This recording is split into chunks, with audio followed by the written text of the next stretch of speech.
Okay, going to be the choice. Yeah, that kind of slipped my mind. I think that is actually probably the best choice. You don't want to play a melee here. You don't want to play Karma with this Eri. The Soraka with the healing she's going to provide in team fights too does seem very nice.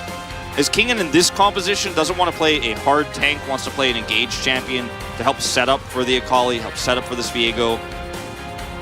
Can be vulnerable though to this Renekton in the early stages of the game, especially because I don't think DRX are intending on playing too hard around bottom side with this early pre-6 Wukong with the Zeri Soraka lane. So a fairly greedy pick, I'd say, for Kingen and for Clit here with the Viego and the Gnar. A lot of risk in this draft, but the bottom side of the map, you feel confident. You feel great about Zeka playing Akali into Azir. Feels like comfort in a lot of ways here for Life Esports, plus a free bottom lane. Yeah, I don't mind it at all, especially because you get Zeka back onto one of his Omega comfort picks. He's playing into Azir. He's playing into Fate, who he won against in game number 1 as well with an aggressive pick against Fate's Azir. I think Zeka is going to be, again, another watching point for me. Like, he wasn't quite able to make it work on the Yone in game 1, but I think the Akali is way more in his arsenal, and also I think it's much better than the Yone right now. It's a stronger pick. There's a lot more consistency to it. It's a lot harder in the last game, so. Yeah, I mean, it's a lot harder to just sidestep the Akali and be like, well, that's the end of that, which is kind of what we saw with the Zeka ults earlier. The Soraka here for Beryl is one of my, like, it would be, if I'm doing the desk, I put it in yellow, right? Because Beryl has been very aggressive on picks like this. He's tried to all in at level 2 and failed. He's flashed forward. We've seen him do crazy stuff with the Soraka, but it has not gone well. It has not been a great thing. So let's see how the laning phase goes, because I really want to see Beryl have a good laning phase here. I really want the Soraka pick to actually end up being a valuable choice, because you risked so much with the Zeri lock-in this early in the draft, and if you're punished for it, who cares if you got Zeri? How does this lane go is the question we have, Valdez. I think it's going to be fine if Beryl just kind of holds on and just kind of relaxes, you know, catch some waves. I think the very classic composition from the side of DRX that absolutely can win some games, as Life Esports might be looking to flex on them here in game number 2. Let's see how it goes down on the Rift for game 2.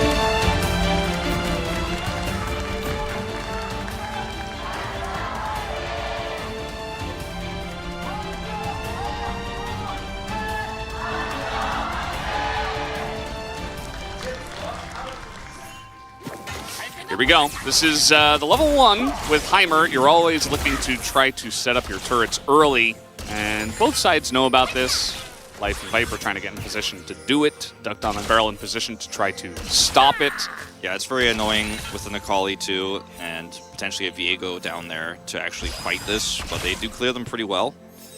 And Soraka can eliminate turrets pretty successfully. A lot of other supports do struggle. Like, turrets can block. Okay, Beryl. I mean, he's gonna actually heal to get in position and try to win this level 1. This is the Beryl thing, right? It's the dichotomy of Beryl. He either wins these or he loses these, right? In this case, trading a heal for a flash, you absolutely take it.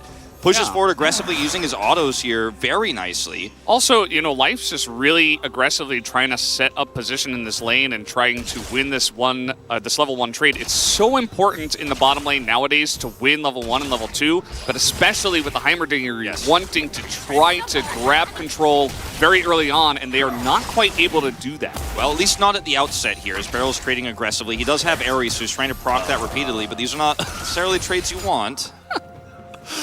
See the Ares Scorch here on the Soraka. Hey. Healing. It's another miss from the Q, as Jonas Strong is really zooming in on these ones. But again, most importantly, trying to fight for this level 2. Looks like Duckdom and Beryl should get it. Yeah.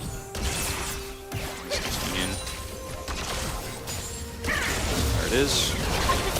Viper and Life just going to hang out here, and Life just using these turrets early. There's 2. Aggressively pushing forward here. Gotta respect the comets here as Duckdom and Beryl make sure they don't stack on top of each other, as that's how you're going to get the maximum amount of value out of this. So the positioning is good, the way they stay about a comet-sized space away from each other, so they don't get Venn diagrammed there. Interesting back time. This is like, I don't even know if you can really call it a cheater recall, but it kind of works because it's going to push into them, which is going to be very nice. Actually, it's really even. Like, oh man, it's like just barely in favor of DRX, as it will push into them. And of course, the minions will crash earlier and begin to push that towards them. So very nice, interesting back timing here from Duckdown. He grabs the boots so he can kind of push in and trade more aggressively. Beryl has picked this Soraka because he wants to win, as we have a pretty big loss streak here for the Renekton. By the way, 8 of those 10 are in the streak, so 7 wins early. It's not been as successful later on this season. But it's a great pick for Rascal historically. Yeah, and he was the Renekton. That was part of Gen G's The Renekton, the Azir. Yep. You know, that monologue from Chronicler. I don't know if you can call it a monologue, more of a rant, but either way, it's, you know, there's a reason why he's back on this pick. He's very strong in the blinds from the blue side, and he is quite fantastic on it. He wants to come over here and potentially set up for a kill onto Zeka. That's going to be the Shroud down now. He's got Flash. We don't know. Nope. Hello. And now Rascal in position as Zeka is going in. He's looking for the kill onto Fate. Fate is like, oh man, I went too far forward. And Zeka might just go down here to Rascal, yes, but first blood given to the Akali that was getting 3v1 ganks. Zeka just sees blood in the water, man. He reacts so quickly there, and he's like, no, I actually win this if you're alone, and your jungler's on the wrong side of the map. I could actually outspeed this Renekton and kill you, because he realized, okay, I die here if I don't play this like this. And like, I probably still die, right? But I can at least take this Azir with me. A really great play. Rascal now stuck in this lane. We have a lane swap. You can do this, obviously, in the initial stages of this game. But look at what happened bottom side here, is the aggressive trades, you know, we did see going very well for Duckdown and Beryl, but now 2 longswords up for this Varus, and it's a little bit tougher to actually compete against this amount of poke now. Much more mana dependent as the Soraka down here. Life could just easily push these through. And the boots like the idea, that fast back timing here, but not working out just yet. I say just yet as if it might get better in a second. I don't think it does.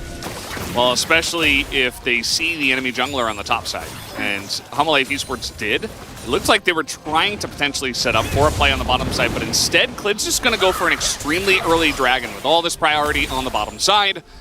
Should be, again, very free for Clid, even though he is only level 4 and level it just 6, spawned. Level 6 for Zeka. This is a very scary time. They're going to have to back. So Drake plus some lost CS here, it looks like, very likely, and a plate goes down. Should be able to force a second one with this next wave if they stay, and they will. And it's Ocean plus Chemtech. So we always have to do this now because some of our Drakes are better than the other ones. Hate to say it for those lesser Drakes, but we always have to talk about this because it is significant which Drakes you stack.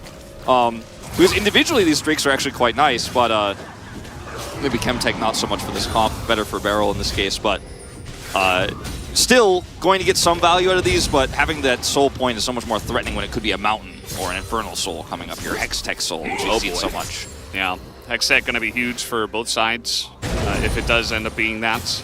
Of course, we do not know at this point in time.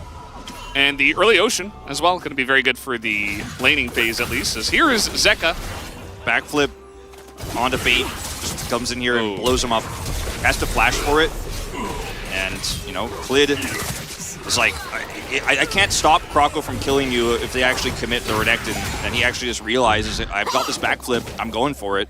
I'm going to commit the flash, I'm going to kill him. Zeka's just an incredibly gifted Akali player, turning a bad situation into an okay one.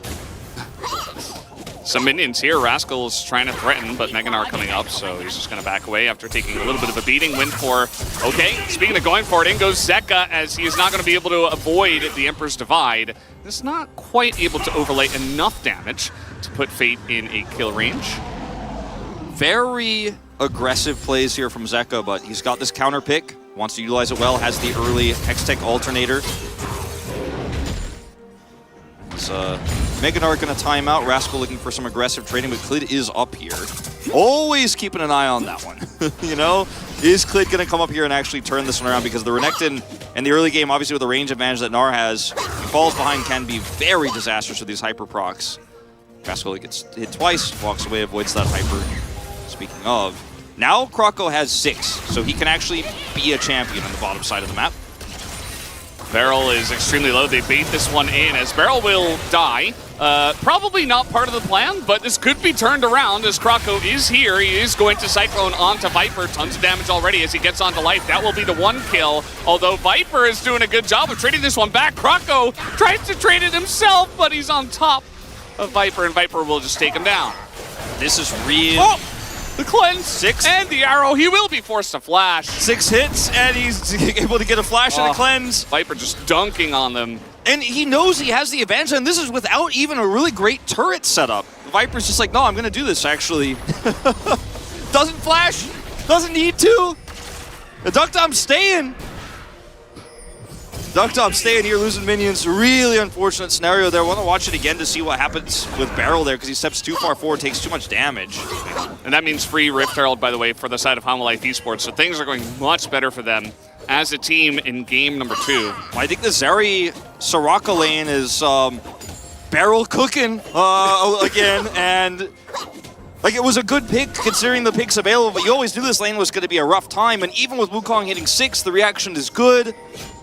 Life stays in the brush, and he sacrificed himself, and oh no. What is going on here? Man. He flashes. Okay, he is going to survive. He has a corrupting pot. Look at his face. He is not phased at all. He has done this so many times.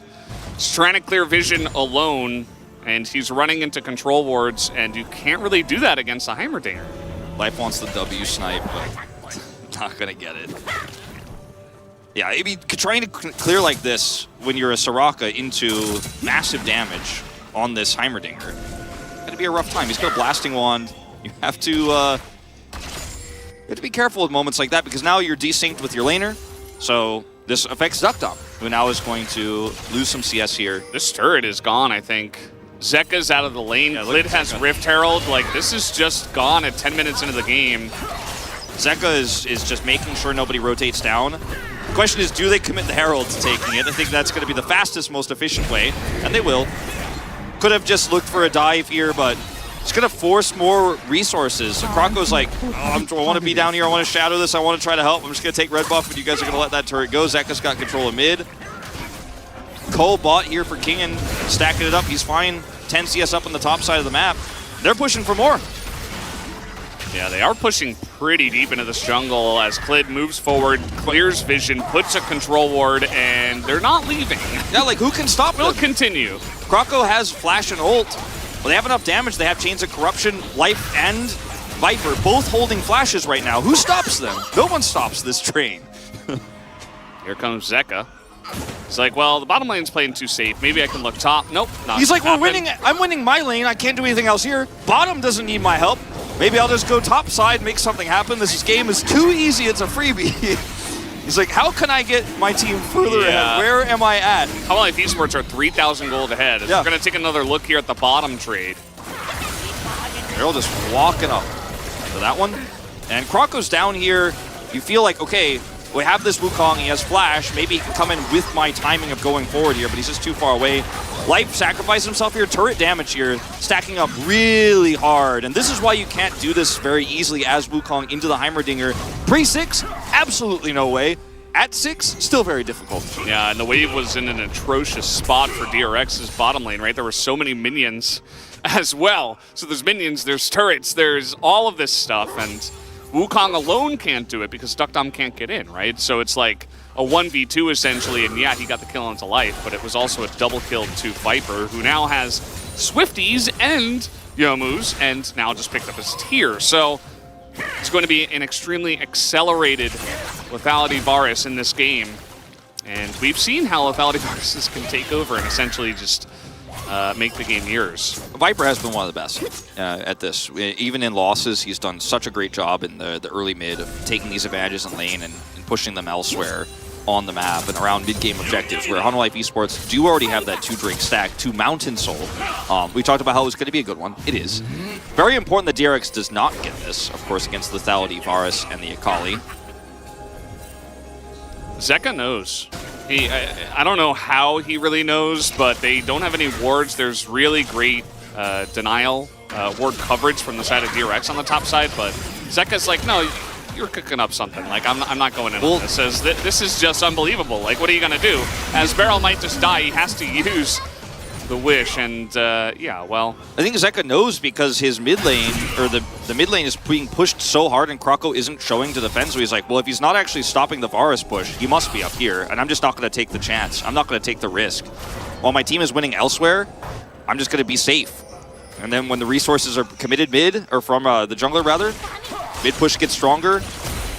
Yeah. And they're winning everywhere. It's also one of those things where it's like, what is the one way we lose, right? Well, it could be Zeka getting caught in the side lane, so might as well just play it extremely passively. What you said, Wolf, is very true. Like, oh, there's only 2 people mid while they're just getting bullied again. Like, what are they doing? Yeah, it just doesn't make sense. It just doesn't make sense. He's like, so I might as well just back. Like, okay, I don't need to push this turret. Like, let's just win mid because we already will. Wukong shows here. He pushes up a little bit. Now he's going to back off safely. Klid's coming up to Shadow on these Krugs, so he can stay in the side lane threatening the Azir. And as the Rift Herald is spawning here, there's some vision being set up here now for DRX, but it's so early. Not getting anything topside while spending a lot of time there. Kingen winning this matchup now, 12 stacks away from getting his cull completed. It's 30 CS up. Rascal is having a very hard time because it's a Wukong, right? It's hard to gank early when you don't have any control of your bottom side. And so we've seen so many games of Renekton dunking on Gnar with a jungler's help, right? But with no assistance here, the ranged matchup starts to lead towards Kingen's favor. And, I mean, there's no good news for DRX across the map. Yeah, just kind of hanging out, hoping that, you know, Azir can farm, the Zeri can farm, and they will just wait and see. But that is not, that's not really a win condition for a very long time. So we might just enter into a pretty passive phase where Humble Life just take free Mountain Drakes. Life, with the money he's picked up, grabs an early Morellonomicon, actually, instead of going for Rylai's. So some heal deny actually going to be very critical in these early fights, too. And, I mean, he's going to proc it so easily across the entire team with these turrets. We've seen a little bit of Leandri's, mostly Rylai's, but this is one of the first times we've seen the Morellonomicon early. DRX, you can't fight this. No, why are they even posturing for this? This is a free kill onto Krako. Very nice chains, as Fate will go down as well. It's a couple of kills into the pocket of Hama Life as they're sitting comfortable on their throne of 5,000 gold. I'll be honest with you, Valdez, and I think you have the same opinion. Not like I'm telling you a secret. I mean, he's out of here. Tell me the secret that's not a secret. The difference in drafts for these 2 games is massive. DRX had a really cool R5 counter pick. They looked confident on the draft. They were super good at using the draft to bully out the Draven, and Hanwha Life had a range problem. There were a lot of other issues in the game. But you give Duckdom this Zeri against a Varus Heimer, and everything falls apart. Oh, Rascal, he's angry. He wants to kill onto Zeka. He calls his bluff, and he might just be able to tick him down with the dominance. He's so close, and he will get it. Rascal with yet another solo kill to add to his belt. Big shutdown gold going into his pocket. Over here on the bottom side of the map, Krako and Klid procking Conquerors. This should be the Drake going over to Hanwha Life Esports with that commitment top side. Zeka does not have TP, but I still think this is not a winnable fight. Your Zeri doesn't have a Mythic. And you have no vision whatsoever here. No Mythic for your Azir either. Just free food despite the pick, as Beryl thinks otherwise. Yeah, Beryl's about to steal the dragon. And his presence, I mean, it is a 4v3 because Zeka's dead and he doesn't have TP. So this is actually a good call from DRX to try to fight this one. As Beryl, he is the bait. That is his job. He will die, and it's taken here by the side of Krako. So another dead Soraka, but at least they stopped the Mountain Soul from happening. Yeah. As you mentioned, there's no TPs for the soul laners, and it's a numbers game here, but still with the vulnerability of Beryl there, made it feel like there's just no way they can contest. They have no vision, but they were brave enough and fast enough. As yeah, this is the fight you were talking about, which is just completely unrealistic. Fate actually ults, but is still caught by the Shuriken, so it doesn't matter. He's just going to get backflipped into. And this is Zeka going one step too far here. Flash on top of him takes a ton of damage here at this stage of the game. And then the burn just on the edge of his heels. Every time his heel steps back, he's taking a little bit of damage. And over here, Beryl gives his life and an ultimate to actually contest this, and Krako does get the smite. It's not realistic here because it's a 50-50 and you're giving up Beryl. If you lose this, you're like, was this the right call? When you win it, you're like, okay, you can defend that call, right? It's one of those situations where Not ideal, but hey, sometimes lucky. Yeah. First Mountain Drake of the game goes to DRX, slowing down Hano's TP'd stack. away from that as well, so, you know, just giving that one away as Fate a little bit caught, but he is going to be okay. Has to use his Divide to get away from the pesky Viego, who's kind of just been having a free game, you know, like he didn't have to do all too much. Bottom lane went his way, and Klid's just kind of been pressuring at the right points. We haven't really got to see, you know, the many depths of the Viego as in goes Zeka. He's angry now. He wants some revenge, as there are 4 members of DRX here. And Krako just spinning forever, it feels like, and he will get over the wall. Yep, that's going to be a turret. Looks like going down. Go, a little bit of a Zeri ultimate coming in, but a nice disengage from the side of Homolife Esports. A good amount of respect shown. Can't get the last hit on the turret. It's actually so frustrating for Homolife. No TP for Kingen. He's going to have to slowly walk to mid. Fate stepping up, no flash, no ultimate, no anything. Did go Leandri's this game. Yeah, I think with the amount of damage that Barrel, or rather Life can do on this Heimerdinger, we always associate with Barrel as the first Heimer player, basically as support, as a mainstay when he was on Damwon Kia. You see it and you're like, okay, we need to match this damage, right? We need to have long-term damage. We're playing a Zeri comp. We have the Renekton front line. We have the Wukong front line. And yes, the crown makes you feel safer against Akali, but if that's how you're going to play the game, you're probably not going to win those fights anyways. You're not going to die, but you might as well be dead if you're not doing damage. Yeah. We saw last game the same. Might die anyway. Yeah. We saw the same kind of situation last game, right? Where crown safety doesn't lead to a whole lot of damage for Fate. And Rocket Belt is one of the best ways to get rid of a crown as well. So especially into an Akali that goes in first a lot of the time, and you know, of course, Viper and Life and all of this stuff, even boomerangs, definitely not the choice in this game. A bit of a lull state here. 10 seconds to the Rift Herald. DRX struggling to actually group for this one. Is Duckdom... That's the Baron. Oh, sorry, my bad. Big Rift Herald. Yes. It's like evolved version. And, you know, they might just go for it. I mean, it's a 20... I mean, obviously... Still very important. Yes, it is a Baron, not a Rift Herald. You guys knew what I meant, but the spawn timer here for this... Rift Baron. Rift Baron, there you go. Yep. Thanks, fellas. Always, same thing, yeah. Always making me look good. There's just no vision here for DRX, and they're trying to group these chokes. There's an Akali chasing changed on a Duckdom. He's just dead as in goes Klid, just going to assassinate him. Still is able to take it down. Klid, though, will be taken out by the Renekton, which is pretty large, but fortunately Rascal and Krako pretty zoned away, as Rascal just going to run down the lane and die to Viper. Unfortunate for him. Probably wanted to die to Kingen or get executed as Krako. Very cheeky. And he's pretty fast. He's got a blast plan, too, so he will get out. Well, Zeka's here, zoning Barrel out. Okay, this is ridiculous. He's gonna die, right? Like, is Zeka gonna kill him? I don't know. Like, this is pretty close as the ult does come through.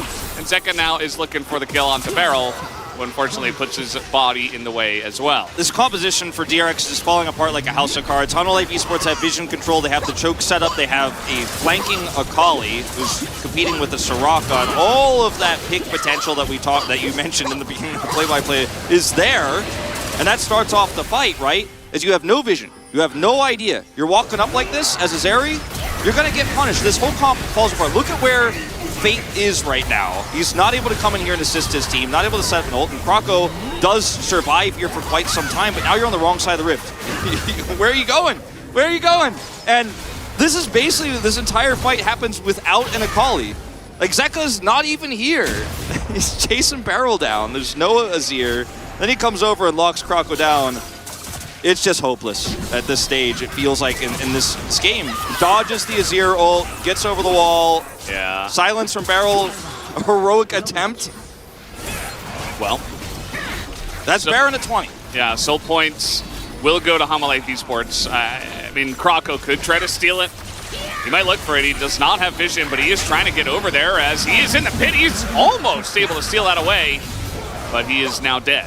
So, nice try. I mean, I guess you got to take risks when it's this kind of game. We're 22 minutes in, and Homolife Esports are just kind of rolling over them. Now a stopwatch and Shadow Flame finished for Zeka. So if anyone sees Akali, you're probably dead. It's probably too late. Yeah, exactly. If you can see the eyes of the beast, you're already dead. So it's 4-1 this. Duckdown, where are you going? Well, he sees the eyes of the beast, says that is a nice knockup, and now he's dead. Yeah, it was too late. Already saw Zeka. Zeka not able to pick up the Penta, unfortunate. This game is over, guys, is what I wanted to say. As with the Baron buff, Homolite Esports might just win in 23 minutes. I mean, DRX with two really weird plays here without vision, trying to set up for a surprise Zeri. The Zeri was the one who's caught. That's the game over here. We're going to a third one, Valdez. Ooh, nice ult from Kingen. Very clean stuff. Just the cherry on top. The icing on the cake. Homolite Esports say Game 1 was a fluke. Red side is OP. They're going to have to play on blue side for Game 3 because I think 100% of the time DRX pick red. Either way, a pretty straightforward game, guys. From minute 1, Homolite Esports able to put the cap on this one. Yeah. I don't know what to tell you guys, but disrespecting the draft, the Zeri pick doesn't work out whatsoever, and Barrel tried to aggressively lane. Like, it was working, and then they backed early and grabbed boots, and then that was the end of that. Like, there was no lead there whatsoever. They were dove. They were losing minions. We've already gone through the Zeri motions. Like, if Lucian is banned, if Varus is banned, if Ashe is banned, you could trade Zeri Sivir. You could do that. It's very difficult to do that, however, into a draft like the one that Hanwha set up. The Wukong can't impact that lane very well early. Didn't impact the top lane with the Renekton. Pre-6, very difficult to do so. You gave a counter pick to the Azir. You prioritized early because you didn't know what your support was going to be. You gave counter pick because you were trying to hide a Soraka. Yeah. And this draft is creative. It's interesting. But I don't want to see it again. But it's wrong, Valdez. It's not correct. It's wrong. Yeah. It was a bit of a draft issue. And I think Homolite Esports saw it, and they're like, you know what? We're not gonna get disrespected today. Not on Orange Day, which is apparently, I don't know if that's their motto or something, but apparently today is Orange Day, which is of course the Homolite Esports colors. And Kingen, he played Gnar. Okay, they're really honoring it. And he wasn't a buff, not in this game, as I don't believe he even died once. But either way, guys, a very straightforward win. Zeka Viper is what the sign says. And certainly, those two players were able to push it through and take a very simple win for Homolite Esports. We are all tied up 1-1. We will have a break, end the space, and we'll be back.